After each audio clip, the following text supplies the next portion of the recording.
Our story begins in the dead of night on a merchant vessel. Captain Bowden is a good man, a family man, but he's carrying a secret that weighs more than the cargo in his hold. When a pirate ship emerges from the fog like a ghost, the peace is shattered. Bowden's crew is cut down in a hail of lead and steel, and as the pirates toss bodies into the dark water, they find exactly what they were looking for: a single gold bar marked with a symbol that shouldn't exist anymore. This isn't just a robbery, it's a manhunt. Pirate Captain Connor, a man whose soul is as scarred as his face, realizes Bowden is the key to finding a woman he's hunted for years. He doesn't just want the gold, he wants the woman who stole it. Back on the island, Ursil is the picture of a devoted mother. She spends her days caring for her disabled son Isaac and managing her rebellious sister-in-law Elizabeth. But there are cracks in the domestic facade. Every time a gate opens, a complex system of ropes and bottles rattles throughout the house. A hair-trigger alarm system that feels a bit too professional for a simple farmer's wife. Isaac is counting the days since his father was supposed to return.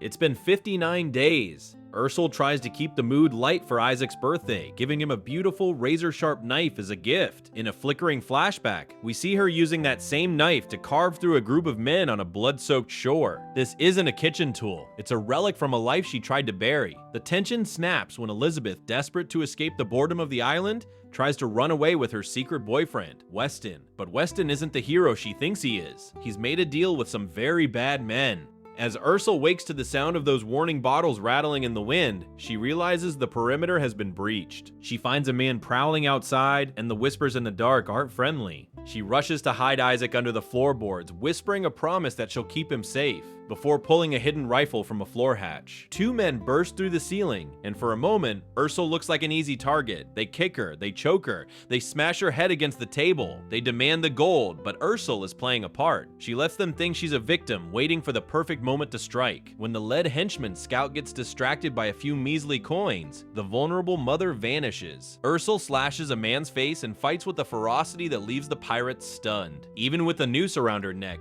she uses her fingers to create a breathing gap, biding her time until she can drop the act. The moment Isaac's hiding spot is threatened, the monster within Ursil fully awakens. She stops speaking the local dialect and addresses the pirates in their own tongue. With a terrifying grace, she brings down the rope, uses the table as a shield, and begins a surgical dismantling of her attackers. She isn't just fighting, she's executing. By the time the dust settles, the house is a crime scene, and Ursil is covered in the blood of men who had no idea they were walking into a lion's den. But the nightmare is just beginning. Down at the harbor, Captain Connor has arrived, and he's turned the beach into a war zone. He's an elite warrior, moving through the local defenders like a hot knife through butter. He isn't looking for a fight, he's looking for Bloody Mary. When the local custodian refuses to talk, Connor uses a cannon to end the conversation permanently. He knows she's here. He can feel it. Ursil realizes the island is falling, and she has to gather what's left of her family. She meets up with Pastor Bradley, who drops a bombshell. He knows exactly who she is. He calls her captain, revealing that she was once the most ruthless pirate under Connor's command. As Ursil, Elizabeth, and Isaac flee into the jungle, the truth begins to bleed out. Years ago, Connor was a colonizer who slaughtered Ursil's parents and branded her as his own. To survive, she became the thing she hated most. She became a killer so efficient that her name was whispered in fear across every port. She eventually betrayed Connor, stole his gold, and fled to this island to start a new life with Bowden.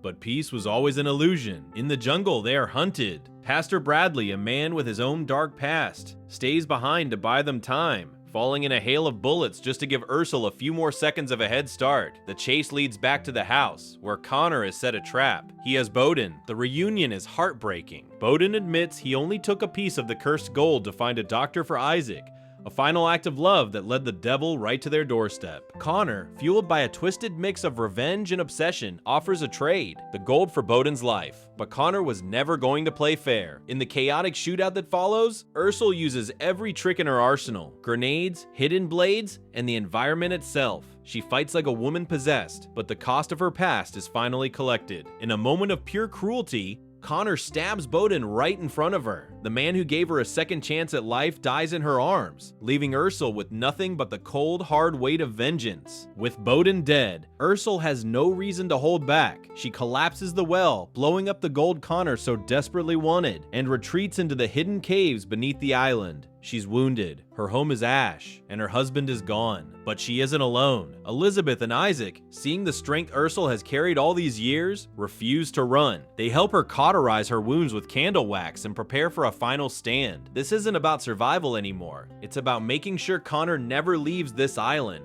The final confrontation takes place on the bluffs as the signal fire roars against the night sky. Connor and Ursil engage in a brutal cinematic duel. It's a clash of styles. Connor's raw power against Ursil's desperate refined lethality. They slash and punch, both of them pushed to the absolute limit of human endurance. Connor demands she yield, wanting to collect the massive bounty on her head. He thinks he's won, standing over her with his blade raised. But he forgot one thing. Ursil isn't just a pirate. She's a mother who has taught her family how to survive. Just as Connor is about to deliver the killing blow, Elizabeth emerges from the shadows and opens fire. It's the distraction Ursil needs. With one final decisive strike, she stabs Connor through the heart, ending the reign of the man who defined her nightmares. As the Royal Navy ships appear on the horizon, attracted by the signal fire, Ursil finally reveals her true name to Elizabeth, Mayam. The legend of Bloody Mary is dead, buried under the sand of Cayman Brack, leaving only a mother and her children to sail away into an uncertain future. Ursil spent her whole life trying to run from the monster she used to be, only to realize that the monster was the only thing that could save the people she loved. If you were in her shoes, would you choose to stay the quiet mother and watch your family perish? Or would you embrace your darkest secrets to give them a fighting chance? Let me know in the comments if you think a person can ever truly escape their past. Thanks for watching.